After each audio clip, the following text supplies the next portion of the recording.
Well, I want to talk to you about DSP, mainly because when I talk about audio engineering on my channel, most of my subscribers really run a mile whenever I touch any code. They kind of go, I like audio engineering, but I don't want to know about code. So I've come to a place where I hope a few lines of C might be appreciated. Do you think that'll be the case? I'm hoping so too. I'm hoping so too. Whether you're dealing with sound, which is the examples that I'm going to give you today, or whether you're dealing with any kind of time series data, it could be financial data, it could be temperature in another country, in a certain place, and it was fluctuating. You end up with like low frequency and high frequency information within that. And sometimes it's important to do things to that data. And the thing that I think most people are familiar with is having a waveform and actually producing something you can hear. Your ears are very sensitive. So all the examples I'm going to give you here, surprisingly, are going to be musically related, but this is applicable in so many other places. So the first thing I want to talk about really is equalization. Do you know what equalization is? I remember having an equalizer on a stereo where you turn up the bass or turn down the bass. Yeah, turn up the bass, turn up the treble, or if you were posh back in the 80s, I'm showing my age now, but you'd have a graphic EQ and you had all those little switches and you turn that one. So before we get into any coding or anything, I'm just going to play something, a drum kit through, and I'm just going to turn up the treble, turn up the bass, turn up the middle, just so that you can intuitively hear what an EQ does and what I'm talking about before we get into some code. My friend Jan played these drums. So this is just the drum kit as it would be. If I wanted to turn up the treble like you would in your car or on a hi-fi, all that all gets turned up. Or you can turn it off, make it sound really dull. The same would be true of the bass. That's distorting nicely. But you end up with more bass there. Or less bass, sounds very thin. If you're watching on a phone, you probably can't tell any difference between those examples, but doesn't matter, imagine it in your mind. And then the mid frequencies.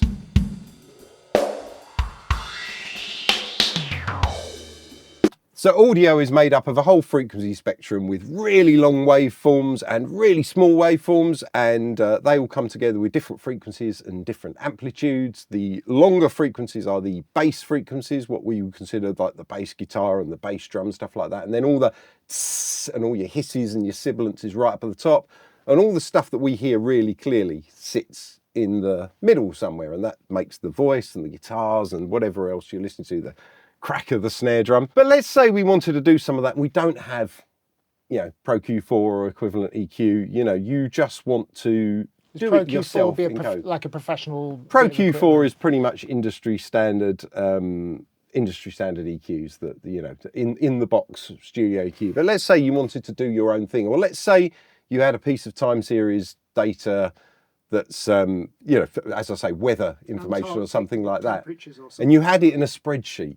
Okay, and you wanted to manipulate that, and you want to take out all the little high frequency stuff. Well, obviously you can do that with maths. This is just, all it is with DSP is just numbers that represent each point on the curve. So digital signal processing. Digital signal processing is just maths, basically. You're just getting the points on the wave, and then we record those numbers. We've covered that in a previous video. Basically, we're taking those numbers in, and we're giving a new number out, and whatever the new number is dependent on the code that we write. So let's load a piece of software here called Plugin Doctor. So for those of you that don't know, I work within a thing called a DAW, or a DAW, a digital audio workstation that allows you to have lots of tracks of audio.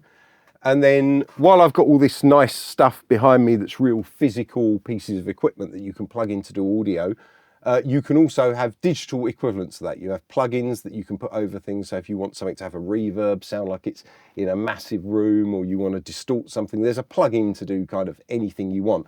And at a fundamental level, all it's really doing is taking the sample number and changing it somehow and overwriting the place in memory where the last sample was, so that it changed it somehow. And digital plugins are trying to mimic, a lot of the time, they're just trying to mimic what's on the outside here.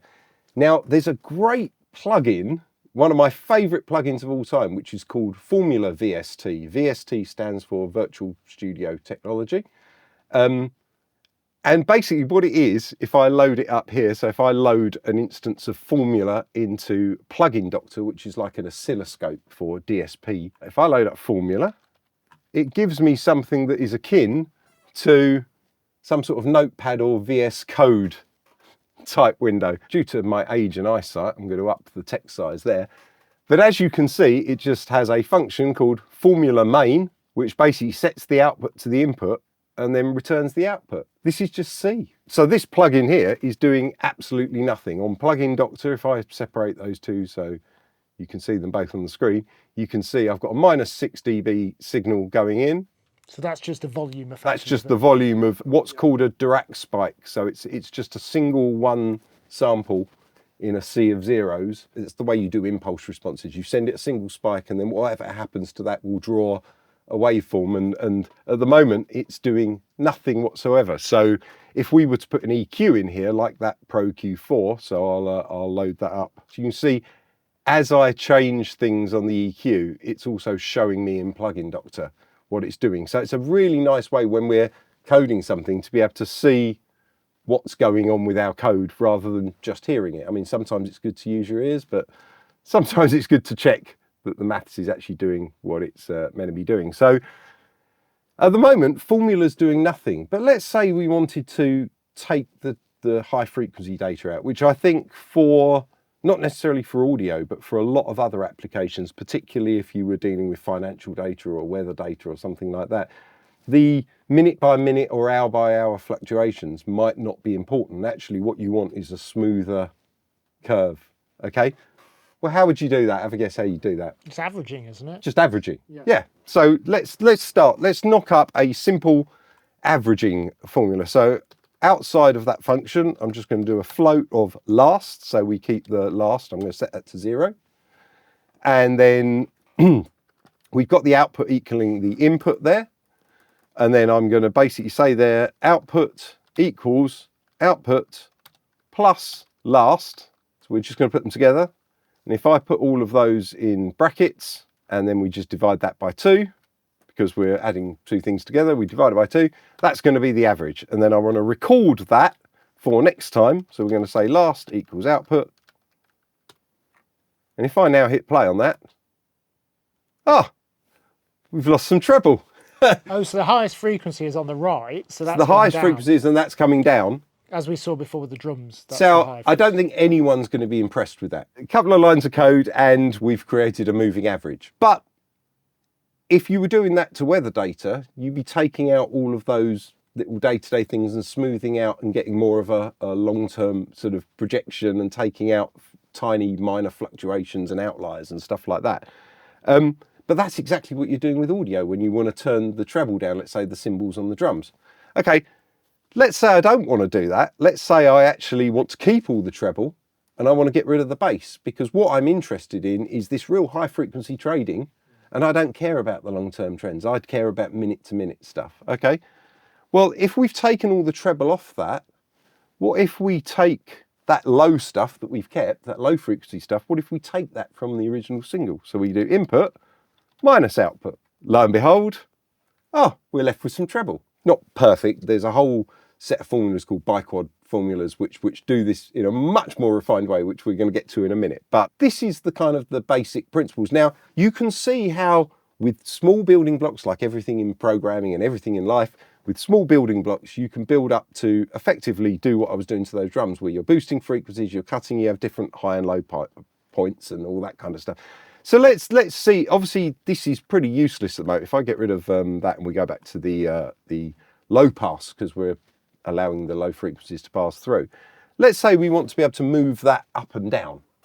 Well, the Formula VST plugin has these kind of knobs that are named, luckily, knob 1, knob 2, knob 3, blah, blah, blah. So what would be your intuition if I wanted to move up and down that It's curve the point? Size of the average, surely. Is it the size of the average? No. So it could, that's one way of looking at it. So if you record more points, you might be able to average over a further amount of time. That's That's not what I was getting at, actually. I was thinking of the ratio between the two. Okay. So, for example, at the moment, we're mixing output and last together in the same ratio. Let's say I want to use knob 1 as my ratio. So if it's 0.5, which is the default setting, then we're going to get half of output and half of last. So let's just do knob underscore 1 multiplied by output plus 1 minus knob underscore 1, because we want to get the opposite, times last. Because we've got that knob there, if they're both 0.5, yeah, it's keeping the balance. We don't have to divide by 2 anymore, because it's always going to be half of one, half the other, or a bit more of one, a bit less of the other. So all we've done there is basically created a ratio between the current signal and the last sample. Which is controlled by that knob. Which is controlled by that knob. So at the moment, that won't change anything. Oh, what have I done there? Output, one note to match this. If I've got, I've put a bracket in there that's one too many brackets. Right, so nothing's changed there because at the moment it's 50-50. But if we look at knob 1 now, and as I move it, you can see that as I get down to the bottom, yes, 0.01, it will die at 0. That's now changing the frequency point where the low pass is happening. So if I copy that code, we can actually listen to what this sounds like and adjust knob 1. So if I turn it up there, it won't be doing anything much. And listen to the drums.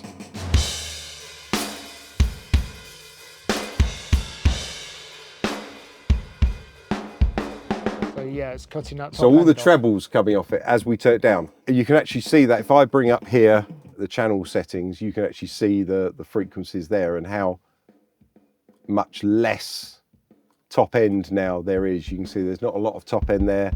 And if we turn it up to there, all those treble frequencies come back. All we've done there is just done some averaging, and we've changed the ratio on how the averaging works, okay?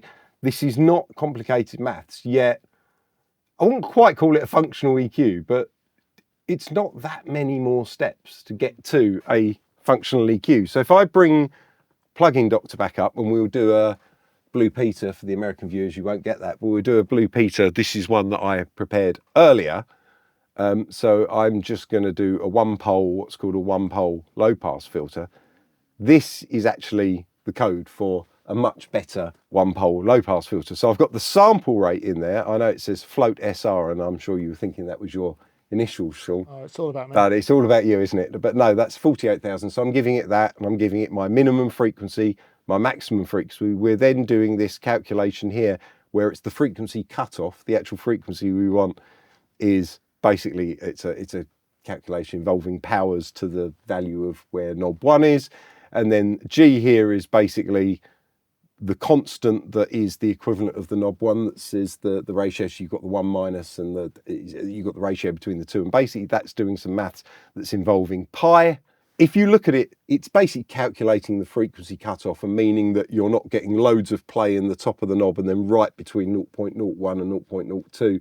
It's doing everything in the low end there. It's kind of scaling it so actually smoothing it out. Yeah, so it kind of fits. Because sounds logarithmic. It is, yes, exactly, and it's accounting for that. So now if we go to knob 1 here and move it up and down, there's a lot more granularity. You see, we're down to like 0.2 there, and we're already fairly low down, and then higher up, you know, it's much more usable like that. So effectively, it's all of that's doing is just scaling that knob. So, but it's still doing the same principle. It's still taking the last and the current sample, mixing them together somehow in a proportion that makes sense to where you want your frequency cutoff. So doing the posh version is actually not that much different. All EQ's doing there is just a moving average. And then from there, again, one we prepared earlier, so I can go to a low and high pass. So if I load this, I've now got the low pass and the high pass filter in the same code. So I've literally just copied and pasted the code, made 2 of them, and effectively done a low and a high pass on 2 different knobs. So then on this, for example, I can do that. So we're getting a bit of low and a bit of high. So we're getting that notched. We're keeping all the low frequency data, we're keeping all the high frequency data.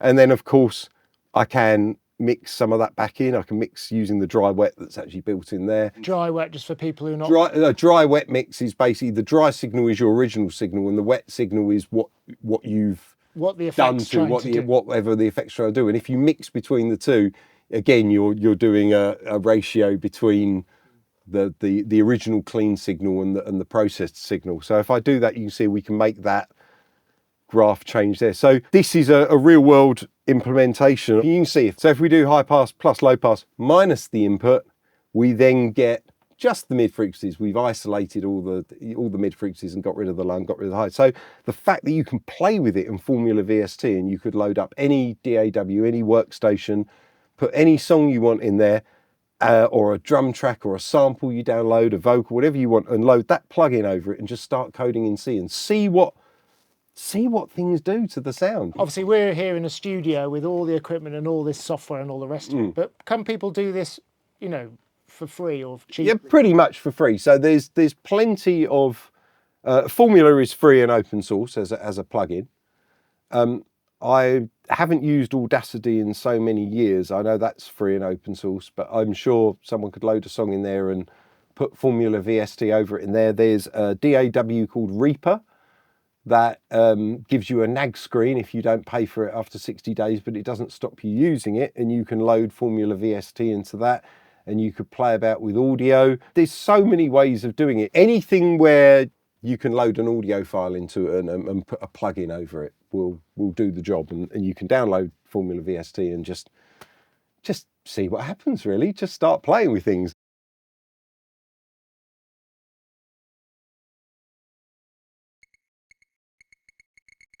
I'll load up the picture that you sent me. So here's the picture that you sent me. And the first thing I wanted to do was get rid of the Adobe Audition stuff around it. So I put it into Photoshop, and I kind of got what the color of the green of the grid behind, and basically